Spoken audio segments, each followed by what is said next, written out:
Di dalam nama Allah Bapa dan anaknya Tuhan Yesus Kristus dan Roh Kudus, Halik langit dan bumi. Amin. Sebab firman Allah hidup dan kuat dan lebih tajam daripada pedang bermata dua manapun. Ia menusuk amat dalam sampai memisahkan jiwa dan roh, sendi-sendi dan sumsum. Ia sanggup membedakan pertimbangan dan pikiran hati kita. Haleluya.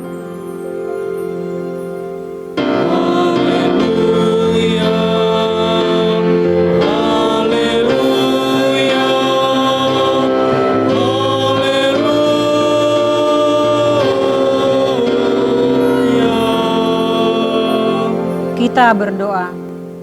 Ya Tuhan, Allah Bapa kami, Engkaulah yang memimpin dan menguasai hati kami dengan roh-Mu, agar kami membuka hati kami untuk mendengar dan menerima firman-Mu. Tanamkanlah firman-Mu ke dalam hati kami, agar hidup kami senantiasa dibaharui dan membuahkan kekudusan, keadilan, dan damai sejahtera di dalam Tuhan Yesus Kristus, Juru Selamat dan Penebus kami. Amin.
Firman Tuhan yang menjadi epistel pendahuluan khotbah di minggu ini tertulis di Kisah Para Rasul 5 ayat 1 sampai 11.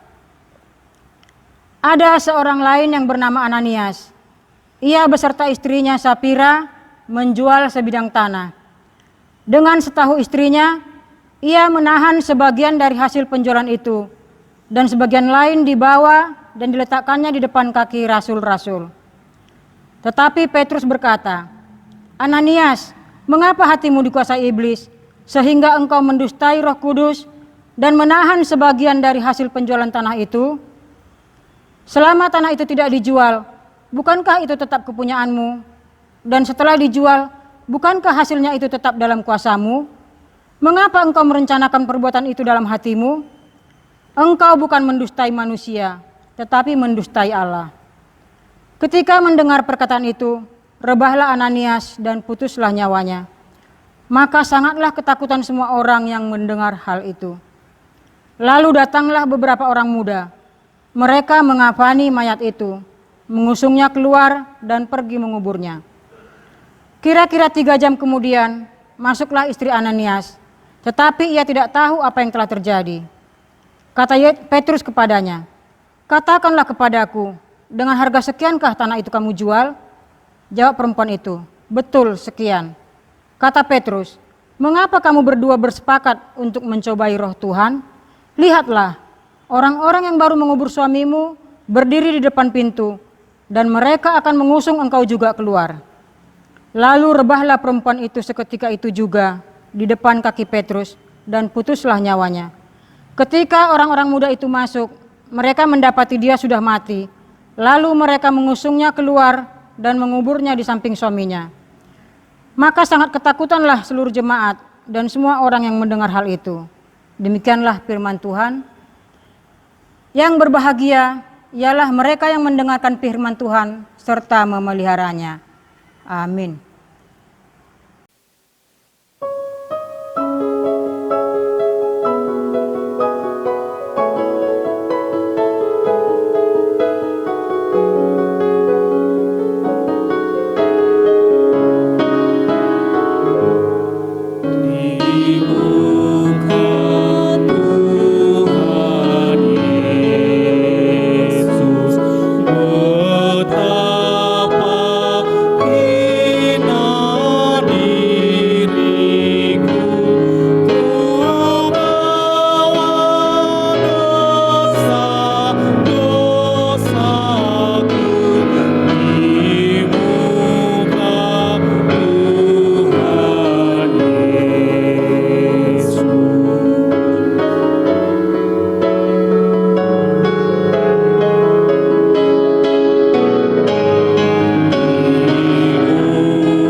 Mari kita berdoa, mengaku dosa-dosa kita kepada Tuhan, dan memohon pengampunan kepadanya. Ya Allah Bapa kami di surga, yang Maha Pengasih, kami berkumpul bersama-sama datang ke hadapan-Mu, memohon belas kasihan-Mu, bukan karena kebenaran kami, melainkan hanya mengharapkan belas kasihan-Mu, karena Engkau adalah Tuhan kami dan Maha Pengasih. Ya Roh Kudus, tolong dan kasihanilah kami, terangilah hati dan pikiran kami, agar kami dapat memilih apa yang benar dan yang baik, dan melakukan kehendak-Mu, sehingga kami beroleh hidup yang baru di dalam Yesus Kristus Tuhan kami. Amin. Janji Tuhan tentang pengampunan dosa kita. Aku telah menghapus segala dosa pemberontakan-Mu, seperti kabut diterbangkan angin, dan segala dosa-Mu seperti awan yang tertiup. Kembalilah kepadaku, sebab aku telah menebus engkau. Segala kemuliaan bagi Allah di tempat yang maha tinggi. Amin.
selamanya.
Firman Tuhan yang menjadi pedoman hidup baru bagi kita adalah tertulis di Matius 23 ayat 37 sampai 40. Jawab Yesus kepadanya, "Kasihilah Tuhan Allahmu dengan segenap hatimu dan dengan segenap jiwamu dan dengan segenap akal budimu. Itulah hukum yang terutama dan yang pertama. Dan hukum yang kedua yang sama dengan itu ialah, kasihilah sesama manusia seperti dirimu sendiri. Pada kedua hukum inilah tergantung seluruh hukum Taurat dan kitab para nabi." Demikianlah firman Tuhan. Marilah kita memohon kekuatan kepada Tuhan. Ya Tuhan Allah Bapa kami, berilah kami kekuatan untuk melakukan firman-Mu. Amin.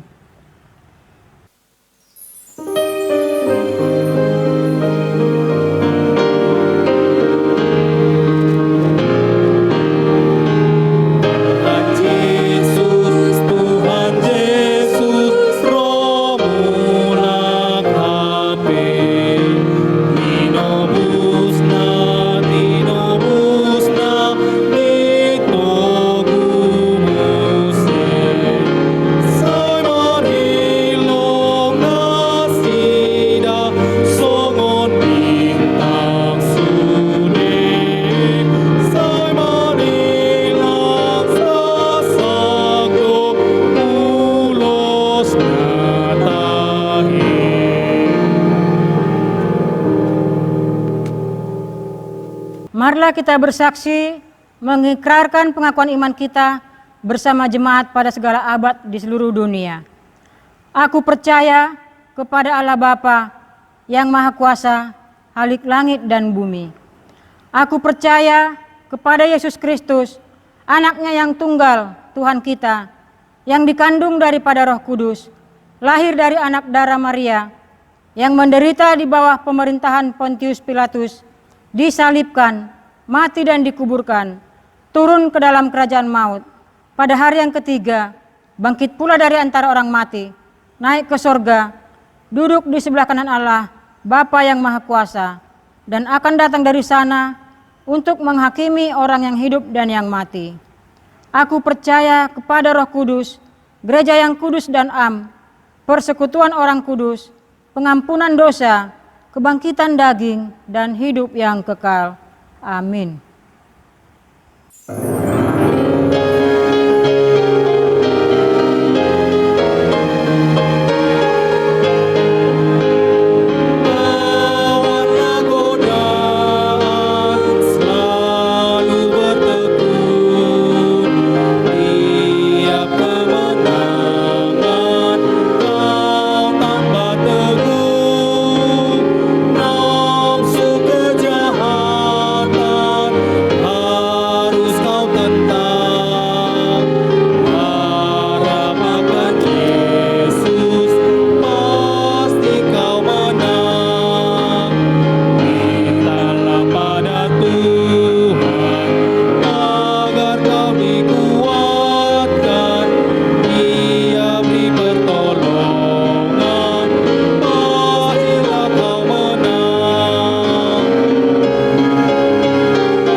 Jemaat yang dikasihi oleh Tuhan, sebelum kita mendengarkan dan menikmati sapaan firman Tuhan, marilah kita berdoa. Ya Allah Bapa kami di dalam Yesus Kristus, Kami bersyukur kepadamu atas perkenanan yang Engkau berikan kepada kami pada saat ini, untuk menerima sapaan-Mu melalui firman-Mu. Engkau adalah Allah yang peduli, Allah yang menolong kami, Allah yang tidak membiarkan kami menghadapi segala godaan dan cobaan, tetapi senantiasa Engkau menyertai kami dengan firman-Mu, dengan kasih-Mu, untuk mencerahkan, menguatkan, dan menyinari hati dan pikiran kami sebagai umat dan anak-anak-Mu. Urapilah kami di tempat kami masing-masing dengan Roh Kudus-Mu, agar dalam kekuatan Roh Kudus-Mu saja kami menerima dan menikmati pemberian-Mu melalui firman-Mu yang hidup ini. Di dalam Yesus Kristus kami berdoa. Amin. Shalom Ibu Bapak, jemaat yang dikasihi Tuhan. Firman Tuhan yang menyapa kita, yang bersabda kepada kita pada minggu ini, itulah yang terambil dari kitab Keluaran pasal yang ke-23 ayat pertama sampai ayat yang ke-9. Kami akan bacakan untuk kita semua. Peraturan tentang hak-hak manusia. Janganlah engkau menyebarkan kabar bohong. Janganlah engkau membantu orang yang bersalah dengan menjadi saksi yang tidak benar. Janganlah engkau turut-turut kebanyakan orang melakukan kejahatan. Dan dalam memberikan kesaksian mengenai suatu perkara, janganlah engkau turut-turut kebanyakan orang membelokkan hukum. Juga janganlah memihak kepada orang miskin dalam perkaranya. Apabila engkau melihat lembu musuhmu atau keledainya yang sesat, maka segeralah kau kembalikan binatang itu. Apabila engkau melihat rebah keledai musuhmu karena berat bebannya, maka janganlah engkau enggan menolongnya. Haruslah engkau rela menolong dia dengan membongkar muatan keledainya. Janganlah engkau memperkosa hak orang miskin di antaramu dalam perkaranya. Haruslah kau jauhkan dirimu dari perkara dusta. Orang yang tidak bersalah dan orang yang benar tidak boleh kau bunuh. Sebab aku tidak akan membenarkan orang yang bersalah. Suap janganlah kau terima, sebab suap membuat buta mata orang yang melihat dan memutarbalikkan perkara orang-orang yang benar. Orang asing janganlah kau tekan, karena kamu sendiri telah mengenal keadaan jiwa orang asing. Sebab kamu pun dahulu adalah orang asing di tanah Mesir. Sampai demikian firman Tuhan. Ibu bapak jemaat yang dikasihi oleh Tuhan, nats firman Tuhan yang kita baca tadi berisikan aneka larangan. Dengan berkali-kali disebutkan kata janganlah, janganlah.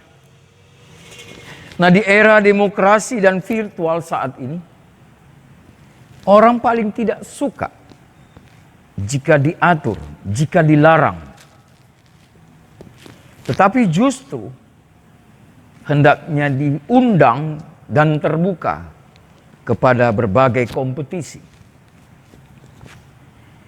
Namun ibu bapak jemaat Tuhan, larangan ini, firman Tuhan yang berisi larangan ini, bukan bermaksud membuat kita menjadi anti kebebasan, anti demokrasi, anti virtual, dan anti lain-lainnya. Tetapi larangan Tuhan di sini bertujuan untuk mengarahkan kita umatnya agar kita tetap di dalam identitas dan jati diri yang sebenarnya, yaitu agar kita tetap menjadi umat yang kudus, umat yang menyenangkan Allah, yaitu umat yang beribadah kepada Allah dengan segenap hati dan jiwa, baik di rumah maupun di gereja. Kita diarahkan untuk menjadi umat yang berserah dan hanya mengandalkan Tuhan di dalam setiap rancangan maupun kegiatan dalam hidup kita ini. Ibu bapak jemaat yang dikasihi Tuhan, berbicara tentang kebaktian atau ibadah sesuai dengan kesepakatan pada rapat penatua dan PHJ Jemaat GKPI Saresot Medan Baru yang berlangsung pada hari Selasa tanggal 28 Juli yang lalu, maka disepakati bahwa ibadah pada tanggal 9 Agustus yang akan datang akan berlangsung di gedung gereja kita masing-masing. Di Babura, Babura 2, dan Immanuel Sukamaju Indah yang masuk jam 10 pagi. Nah, untuk itu Ibu Bapak Jemaat Kasih Tuhan, ketika kita hendak beribadah nanti di minggu depan ke gereja, haruslah kita memakai atau menggunakan masker dan mematuhi arahan-arahan yang disampaikan oleh para pelayan gereja ketika kita hendak memasuki ruang ibadah nantinya.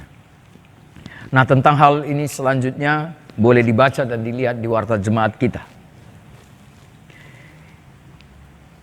Bapak Ibu, jemaat yang dikasihi oleh Tuhan, seperti telah disebutkan tadi bahwa larangan Tuhan itu bukanlah hendak membebani kita, bukan untuk membuat hidup kita kaku, bukan untuk membuat hidup kita ini tidak berseni. Tetapi larangan itu adalah bagian dari wujud kemurahan dan kemuliaan yang Tuhan anugerahkan kepada kita. Sekali lagi, larangan itu bukanlah untuk membuat kita menjadi kaku dan terkekang. Tetapi kemurahan Tuhan sedang diberikan dan diturunkan kepada kita. Mengapa? Karena larangan itu datang dari Tuhan sendiri. Bukan dari dugaan atau asumsi-asumsi atau reka-reka dari manusia. Tetapi itu dari Tuhan. Dan Nabi Yeremia berkata, rancangan Tuhan adalah rancangan damai sejahtera, bukan rancangan kecelakaan. Nah, rancangan Tuhan ini atau larangan Tuhan ini bukan sekedar pedoman ke masa depan, Ibu Bapak. Bukan sebagai pegangan kita memasuki hari esok atau hari-hari kemudian. Tetapi juga untuk memperbaiki diri kita saat ini. Memperbaiki diri kita saat ini terhadap godaan dan tantangan, yaitu roh ketamakan.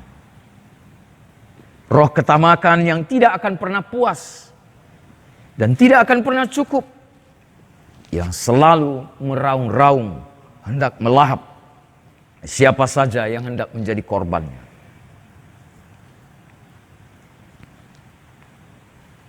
Bapak Ibu, jemaat dikasihi Tuhan, di tengah-tengah masa sulit kita saat ini,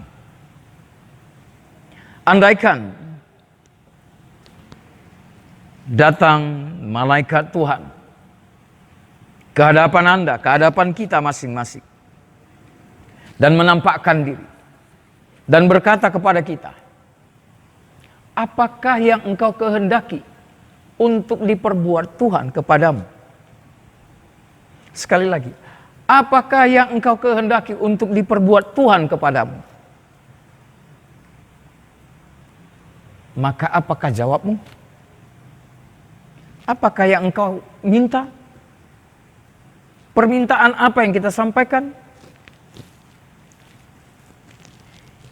Jemaat Tuhan, menghadapi hal ini, setidaknya ada dua ruang yang terbuka lebar. Yang pertama, kita bisa terjebak kepada sikap mempergunakan Tuhan. Mempergunakan tanda kutip.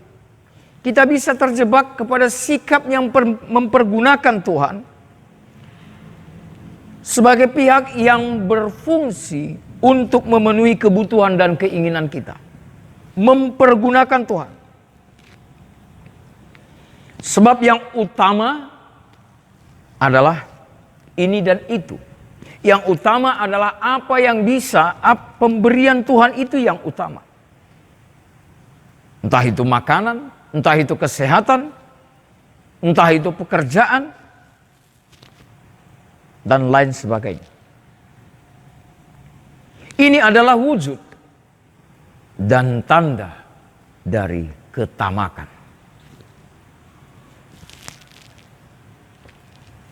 Ketamakan bukan saja membuat manusia berbohong.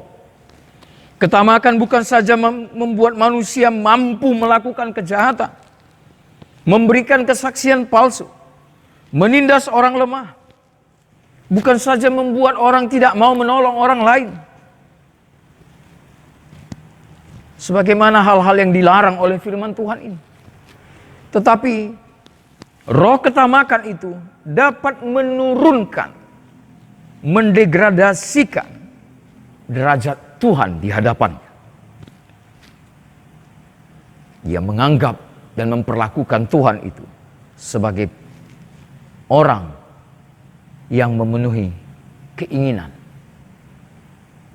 atau kebutuhan.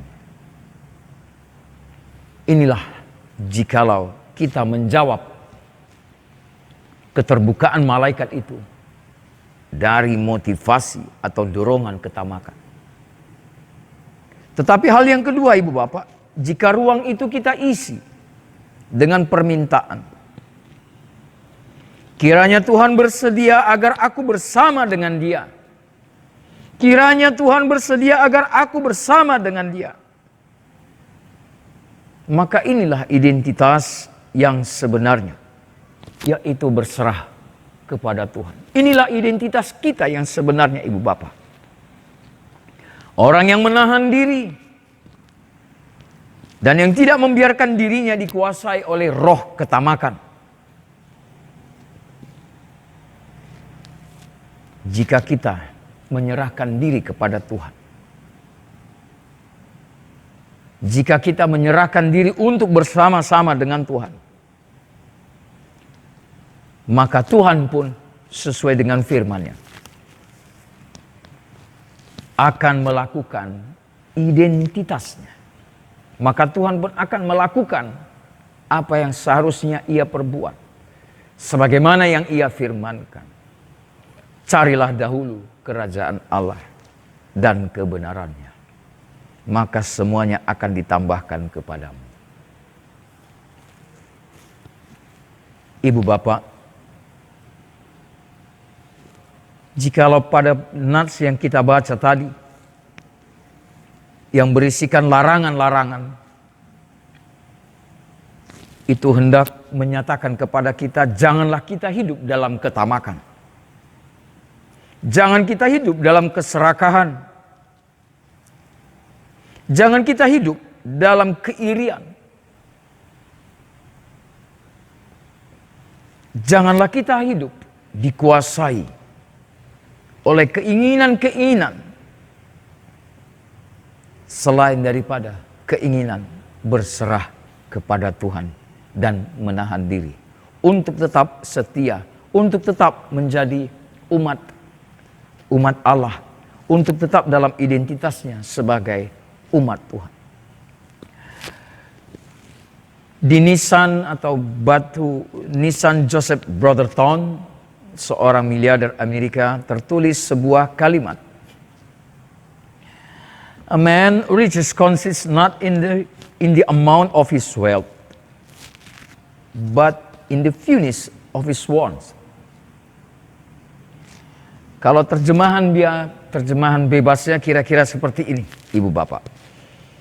Orang yang disebut kaya bukan dihitung berdasarkan berapa harta atau kekayaan yang dimilikinya. Tetapi dari seberapa kuatnya ia menahan segala kebutuhan, segala ketamakannya. Berarti orang yang disebut orang kaya adalah orang yang tidak menyerahkan dirinya, dikuasai oleh roh ketamakan, tetapi yang mengekang atau menahan dirinya dari segala selera dan hawa nafsunya. Kita tidak dilarang, ibu bapak, kita tidak dilarang untuk kaya. Kita tidak dilarang untuk hidup dalam berkecukupan. Tetapi kita dilarang untuk, atau kita diminta jangan tamak. Jangan serakah. Kita dilarang untuk tidak tamak. Untuk jangan serakah. Karena ketamakan bukanlah solusi, bukanlah jalan keluar. Tetapi justru dalam keserakahan dan ketamakan itu berlangsung dan terjadi kejatuhan. Jerat yang mencelakakan, yang menenggelamkan kita ke dalam keruntuhan dan kebinasaan. Ketamakan dan keserakahan itu membuat kita tidak lagi beridentitaskan umat Allah. Siapapun akan dapat dikuasai oleh roh ketamakan. Baik muda maupun tua. Baik yang berpendidikan maupun tidak berpendidikan. Baik perempuan maupun laki-laki. Semua kita dapat dikuasai jika kita mau menyerahkan diri kita kepadanya. Dan ingatlah bahwa ketamakan itu bukanlah solusi, ibu bapak jemaat yang dikasihi Tuhan. Bukanlah jalan keluar, tetapi justru dialah yang akan membuat kita masuk dalam kejatuhan. Nah, firman Tuhan ini mengajak kita, mengajar kita, mengarahkan kita, menerangi kita untuk hidup kita tidak jatuh di dalam keruntuhan itu. Kita tidak memandang hal-hal yang lain yang ada di sebelah kiri atau sebelah kanan atau sebelah kiri kita. Tetapi kita memandang hubungan kita yang senantiasa bersama-sama dengan Tuhan. Kita menjaga, kita mengingat, menjaga dan merawat diri kita sebagai umat Allah yang kudus. Kudus di sini bukanlah di dalam masalah atribut, bukanlah di dalam masalah penampakan atau pakaian, tapi kudus di sini adalah hidup yang bertuhankan kepada Allah, hidup yang menyerahkan dirinya dalam pemeliharaan Tuhan. Tuhan tidak menghendaki umatnya hidup dalam ketamakan. Tetapi Tuhan menghendaki agar umatnya hidup dalam ketenangan karena bersama dengan Dia. Amin, kita berdoa. Terima kasih ya Tuhan atas sapaan firman-Mu kepada kami. Bahwa Engkau tahu akan segala pergumulan kami, umat-Mu ini. Di mana identitas dan jati diri kami selalu diganggu, ditantang dan digoyah oleh berbagai godaan. Engkau tahu bahwa tantangan dan perlawanan yang paling kuat itu adalah berasal dari diri kami. Jikalau kami tidak dapat, tidak mampu, tidak mau menahan diri kami atas gejolak-gejolak yang mampu menyerang dan mendekati kami, yaitu roh ketamakan. Engkau tidak menghendaki kami umat-Mu hidup dalam ketamakan. Sebab ketamakan itu akan membawa dan menjerumuskan kami ke dalam kecelakaan, kejatuhan, dan kegagalan. Tetapi melalui firman-Mu, Engkau mengarahkan dan membangkitkan kami untuk senantiasa hidup yang mengandalkan Engkau. Hidup yang penuh ketenangan karena Tuhan beserta dengan kami. Karena itu ya Tuhan, di tengah-tengah situasi kami,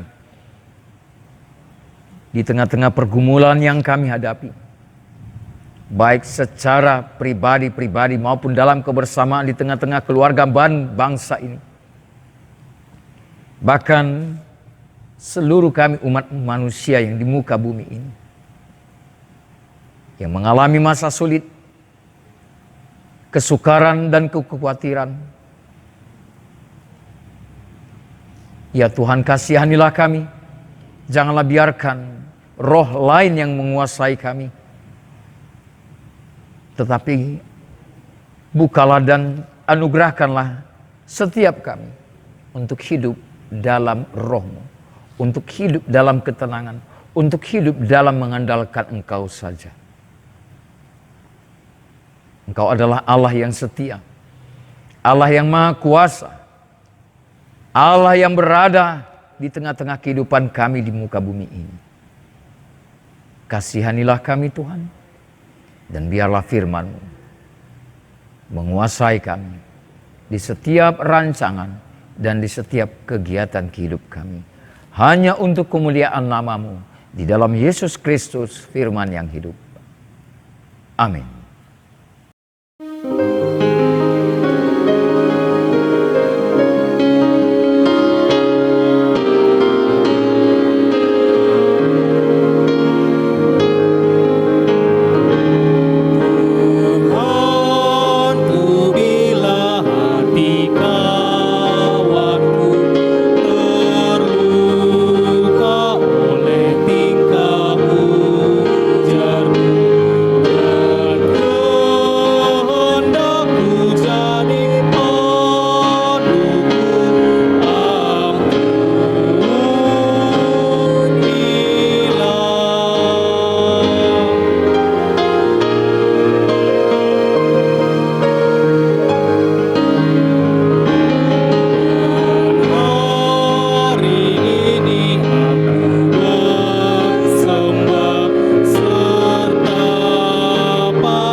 Jemaat yang dikasihi oleh Tuhan, kini tiba saatnya kita memberikan persembahan syukur kepada-Nya, yang didasari dan dipanggil oleh firman-Nya. Tetapi carilah kerajaan-Nya, maka semuanya itu akan ditambahkan juga kepadamu. Janganlah takut, hai kamu kawanan kecil, karena Bapamu telah berkenan memberikan kamu kerajaan itu. Amin. Mari kita memberikan persembahan kita.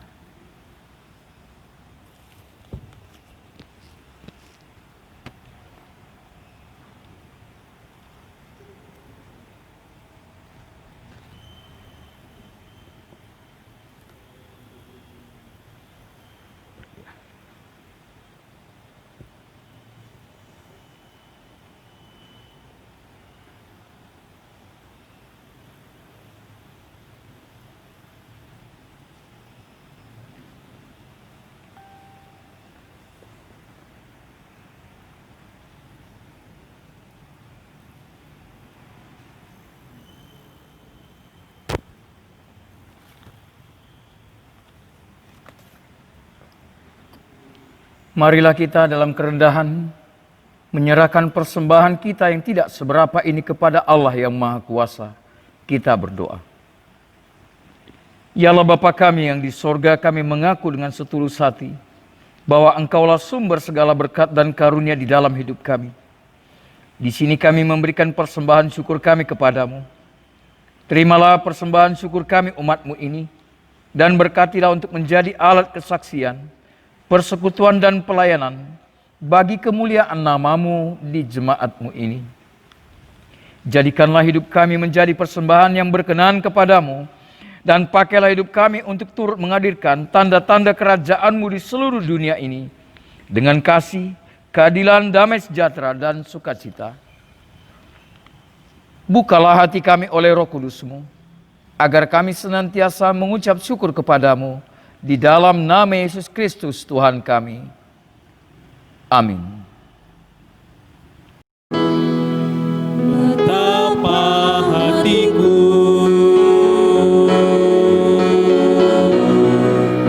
berterima kasih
Bapa kami yang di sorga, dikuduskanlah namamu. Datanglah kerajaanmu, jadilah kehendak-Mu di bumi seperti di sorga. Berikanlah kami pada hari ini makanan kami yang secukupnya. Dan ampunilah kami akan kesalahan kami, seperti kami juga mengampuni orang yang bersalah kepada kami. Dan janganlah membawa kami ke dalam pencobaan, tetapi lepaskanlah kami dari yang jahat. Kau yang punya kerajaan dan kekuasaan dan kemuliaan sampai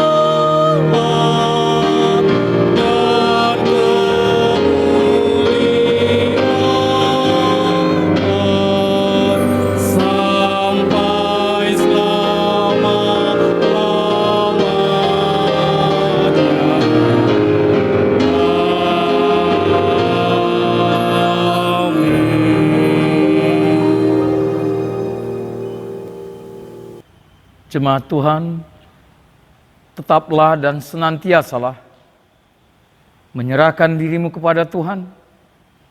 Dan ingatlah, Ia senantiasa menyertaimu dengan memberikan berkat-Nya kepadamu. Terimalah berkat dari Tuhan. Tuhan memberkati engkau dan melindungi engkau. Tuhan menyinari engkau dengan wajah-Nya dan memberi engkau kasih karunia. Tuhan menghadapkan wajah-Nya dan memberi engkau sekalian damai sejahtera. Amin.